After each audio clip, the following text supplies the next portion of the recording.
রোজা ভাঙ্গার চেয়ে বড় স্পর্ধা আর হতে পারে না। কারণ এই রোজা রাখাটা কি রমাদানে ফরজ। আপনি যদি ফরজ ইচ্ছা করে ভাঙেন তাহলে শুধু কাজা করলে হবে না, কাফারা দিতে হবে। কে দিতে হবে? তাহলে আমরা জানছি কাজা, আমরা জেনেছি ফিদিয়া, এবার নতুন একটা টার্ম শুনলাম, এটা কি? কাফারা। ইচ্ছা করে রোজা ভাঙলে কাফারা দিতে হবে। এন্ড হোয়াট ইজ কাফারা? কাফারা হচ্ছে টানা 2 মাস রোজা রাখা একটার জন্য।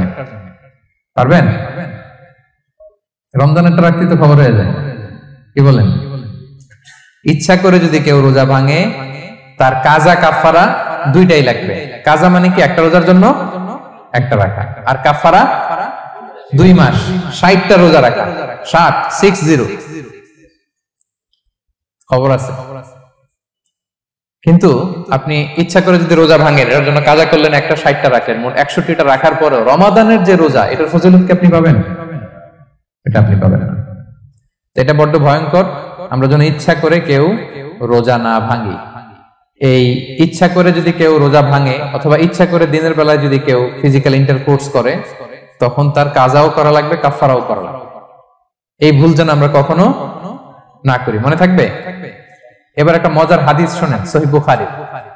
এক সাহাবী দৌড়ে এসে রাসূল সাল্লাল্লাহু আলাইহি ওয়াসাল্লামকে বলতেছে, ইয়া রাসূলুল্লাহ হালাকতু ইয়া রাসূলুল্লাহ, হে আল্লাহর রাসূল আমি তো শেষ। সাহাবী বলতেছে, ইয়া রাসূলুল্লাহ আমি তো শেষ। তুমি শেষ, কি হয়েছে তোমার? রাসূল সাল্লাল্লাহু আলাইহি ওয়াসাল্লাম বললেন, ওয়ামা আহলাকাক, তুমি কেন, কি সমস্যা? হালাকতু ইয়া রাসূলুল্লাহ লিটারাল মিনিং হচ্ছে, ইয়া রাসূলুল্লাহ আমি তো ধ্বংস হয়ে গেলাম। রাসূল বললেন, কি হয়েছে, কিভাবে ধ্বংস হইলা? তো সাহাবী বললেন, ওয়াকাআতু আলা ইমরাআতি ফি রমাদান, আমি রমাদানের দিনের বেলায় আমার স্ত্রীর সাথে ফিজিক্যাল ইন্টারকোর্স করে ফেলেছি, আমি তো শেষ, ইয়া রাসূলুল্লাহ আমার বাঁচা। এবার রাসূল সাল্লাল্লাহু আলাইহি ওয়াসাল্লাম বললেন, হাল তাজিদু মা কা'আতিকু রাকাবা, তুমি কি একটা দাস আযাদ করতে পারবে? কাফারার মূল বিধান হচ্ছে দাস আযাদ করা অথবা 60টা রোজা রাখা অথবা 60 জনকে খাওয়ানো। ওকে, তো রাসূল সাল্লাল্লাহু আলাইহি ওয়াসাল্লাম বলতেছে, তুমি কি একটা দাস আযাদ করতে পারবে? উনি বলল, না, আমার তো এই সক্ষমতা নাই, আমি পারবো না। তো রাসূল সাল্লাল্লাহু আলাইহি ওয়াসাল্লাম বললেন, ফাহাল তাস্তাতিউ আন তাসুমা শাহরাইনি মুতাতাবিআইন, তাহলে টানা 60 দিন রোজা রাখতে পারবে? বলতেছে, লা ইয়া রাসূলুল্লাহ, এটাও আমি পারবো না, 60 দিন রোজা রাখা আমার পক্ষে সম্ভব না। এরপর রাসূল সাল্লাল্লাহু আলাইহি ওয়াসাল্লাম বললেন, ফাহাল তাজিদু মা তুতঈমু 60 মিসকিনান, তাহলে 60 জনকে খাবার খাওয়াইতে পারবে? বলতেছে, না, এটাও পারবো না। তো কোনোটাই সে পারবে না। এবার উনি বসে রইলেন। ফাউতিয়া বিআরাকিন ফিহি তাম, হঠাৎ করে রাসূল সাল্লাল্লাহু আলাইহি ওয়াসাল্লামের কাছে এক ঝুড়ি খেজুর আসলো। এবার রাসূল সাল্লাল্লাহু আলাইহি ওয়াসাল্লাম বললেন, সেই লোক কোথায় যে কিছুই করতে পারবে না, ডাকো। এবার আসলে এবার রাসূল সাল্লাল্লাহু আলাইহি ওয়াসাল্লাম বললেন, তুমি দাসও আযাদ করতে পারবে না, 60 দিন রোজা রাখার নিয়ম এটাও পারবে না, 60 জনকে খাওয়ানো এটারও সক্ষমতা নাই, তাহলে এই যে এক ঝুড়ি খেজুর আসছে আমার কাছে, সাদাকার খেজুর, যাও এটা তুমি দান করে দাও আল্লাহর রাস্তায়। এবার উনি বলতেছে, আ'লা আফকারা মিন্না ইয়া রাসূলুল্লাহ, আমার চেয়েও গরীব কাউরে দান করব? রাসূল সাল্লাল্লাহু আলাইহি ওয়াসাল্লাম বললেন, হ্যাঁ। উনি বলতেছে যে আমার চেয়ে গরীব মদিনায় কেউ নাই। উনি বললেন, ফামা বাইনা লাবাতাইহা আহলু বাইতিন আহওয়াজু ইলাইহি মিন্না ইয়া রাসূলুল্লাহ, এই মদিনায় আমার চেয়ে গরীব, মানে এটার প্রতি মুখাপেক্ষী আমার চেয়ে বেশি কেউ আর নাই। ফাদাহিকান নবী সাল্লাল্লাহু আলাইহি ওয়াসাল্লাম, রাসূল সাল্লাল্লাহু আলাইহি ওয়াসাল্লাম এই কথা শুনে হেসে দিলেন। হাত্তা বাদাত আনিয়াবু, রাসূল সাল্লাল্লাহু আলাইহি ওয়াসাল্লামের চোয়ালের দুই পাশের দাঁত দেখা গেল। রাসূল সাল্লাল্লাহু আলাইহি ওয়াসাল্লাম সাধারণত হাসতেন না, দেহেক যেটা এটা খুব কম হাসতেন না, তিনি তাবাসসুম যেটা স্মাইলিং মুচকি হাসতেন, ওটাতে দাঁত দেখা যায়। কিন্তু এই লোকের কাণ্ড দেখে, এই সাহাবী রাদিয়াল্লাহু তাআলা আনহুর কাণ্ড দেখে রাসূল সাল্লাল্লাহু আলাইহি ওয়াসাল্লাম হাসি আর থামে রাখতে পারলেন না। ফাদাহিকান নবী সাল্লাল্লাহু আলাইহি ওয়াসাল্লাম, রাসূল সাল্লাল্লাহু আলাইহি ওয়াসাল্লাম এমন হেসে দিলেন যে ওনার দাঁত দেখা গেল, এরকম হাসি উনি হাসেন না। এরপর রাসূল সাল্লাল্লাহু আলাইহি ওয়াসাল্লাম বললেন, কি আর করা, যাও, ইযহাব ফাআতঈমহু আহলাক, যাও নিয়ে তোমার ফ্যামিলিতে খাও। করছো তুমি বড় ভুল, এখানে কাফারা দিতে হবে, 60টা রোজা রাখা, দাস মুক্তি, 60 জনকে খাওয়ানো, কিছুই পারবা না। আসলো খেজুরের বক্স, তোমার সাহায্য করার জন্য দিলাম, যাও এটা সদকা করো। এখন তুমি বলতেছো তোমার চেয়ে গরীব আর মদিনায় কেউ নেই, তো কি আর করা, যাও তুমি খাও। তো এই মজার হাদিসটা এই কাফারা রিলেটেড হাদিসের মধ্যে এসেছে। তো যদি আপনি ভুল করে, আপনি যদি ইন্টেনশনালি ইচ্ছা করে যদি রোজা ভেঙে ফেলেন, প্রিয় ভাইরা, এটা কিন্তু বড্ড ভয়ঙ্কর।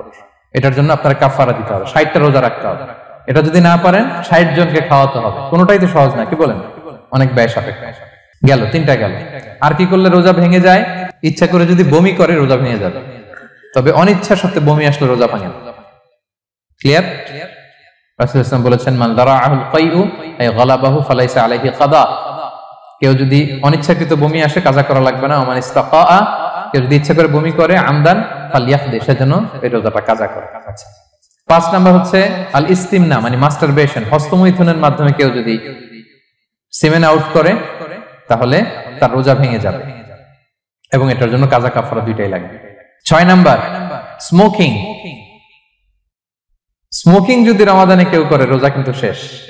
এদিকে আমার মাসালা শেখায় না নতুন করে, অনেকে অনেক ডানে বায়ে মাসালা করে যে হুজুর এটাতে এই, ওটাতে এটা তো ধোঁয়া, এটা তো এই না। স্মোকিং করলে আপনার রোজা ভেঙে যাবে, কারণ এটার মধ্যে এমন পার্টিকেল থাকে যেটা আপনার ভিতরে চলে যায়, সো আপনার রোজা ভেঙে যাবে। খবরদার স্মোকিং করবেন না। 7 নাম্বারে আপনি যদি নাকে ড্রপ দেন, রোজা রাখা অবস্থায় নাকে ড্রপ দেওয়া যাবে না। হ্যাঁ, নাক হচ্ছে gateway to reach in the stomach, এটা স্টোমাকে পৌঁছার একটা গেটওয়ে।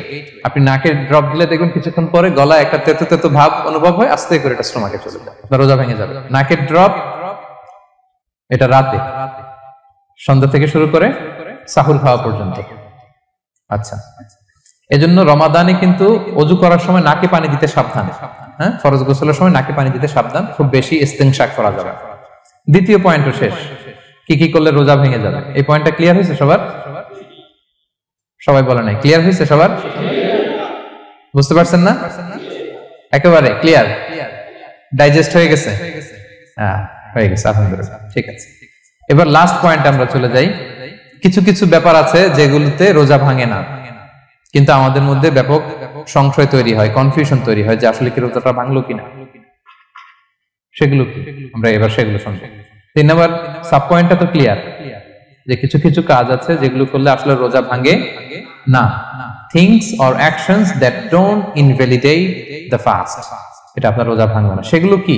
1 নাম্বার হচ্ছে ভুল করে যদি কেউ খায়, যেটা আমাদের আগের পয়েন্টে আমি ক্লিয়ার করে দিয়েছি, অথবা জোর করে যদি কাউকে খাওয়ানো হয় তার রোজা ভাঙবে না, এটা আপনারা ইতিমধ্যে জেনেছেন।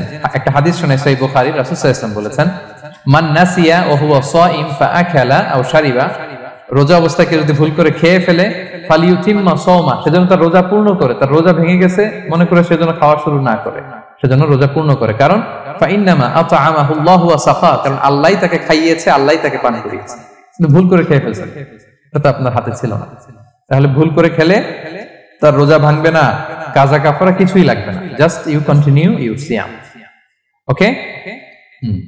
2 নাম্বার হচ্ছে এটা বিবাহিতদের জন্য, যেহেতু most of the audience are 18+, কোনো অসুবিধা নাই। আর ইসলামে কথাগুলো আসলে বাঁচতে হলে জানতে হবে। সেটা হচ্ছে আমরা শুনেছি যে বিবাহিতরা ফিজিক্যাল ইন্টারকোর্স যদি করে, দেহ থেকে সিমেন আউট হলে রোজা ভেঙে যায়, কিন্তু স্বাভাবিক মেলামেশাতে রোজা ভাঙে না। কিস করা, হাগ করা হাজবেন্ড ওয়াইফের মধ্যে, এই যে সখ্যতা, এই ব্যাপারগুলো যদি দিনের বেলায় ঘটে এতে রোজা ভাঙে না। ব্যাপারটা বুঝতে পেরেছেন না সবাই? একটা দলিল শুনেন। আমাদের আয়েশা রাদিয়াল্লাহু তাআলা আনহা বলেন, কানা নবী সাল্লাল্লাহু আলাইহি ওয়াসাল্লাম ইয়াকাব্বিলু ওয়া হুয়া সাইম, রমাদানের রোজা অবস্থায় তিনি আমাদেরকে কিস করতেন, ওয়া ইউবাশিরু, আমাদেরকে হাগ করতেন, ওয়া হুয়া সাইম, রোজা অবস্থায়। এতে রোজার কোনো সমস্যা হতো না, তবে এটা রিকমেন্ডেড না।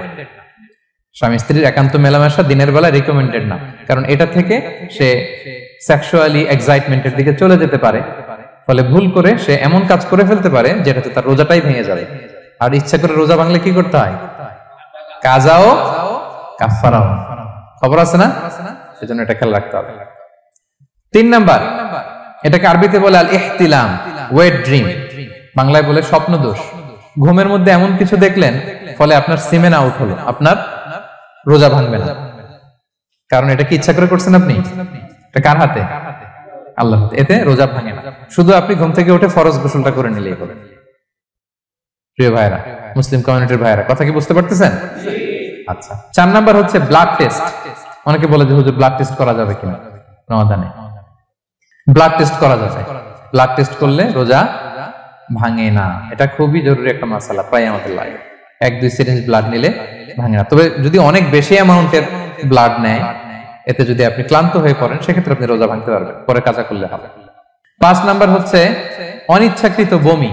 এটা আমি আগেও ক্লিয়ার করেছি যে ইচ্ছাকৃত বমি করলে রোজা ভাঙে, কিন্তু অনিচ্ছাকৃত যদি বমি চলে আসছে, ভমিটিং হচ্ছে, আমার রোজা ভাঙবে না। 6 নম্বরে নোজ ব্লিডিং, নাক দিয়ে অনেকে রক্ত পড়ে না, নাক দিয়ে রক্ত ঝরলে মানুষের রোজা ভাঙে, আনলেস যদি অনেক বেশি অ্যামাউন্ট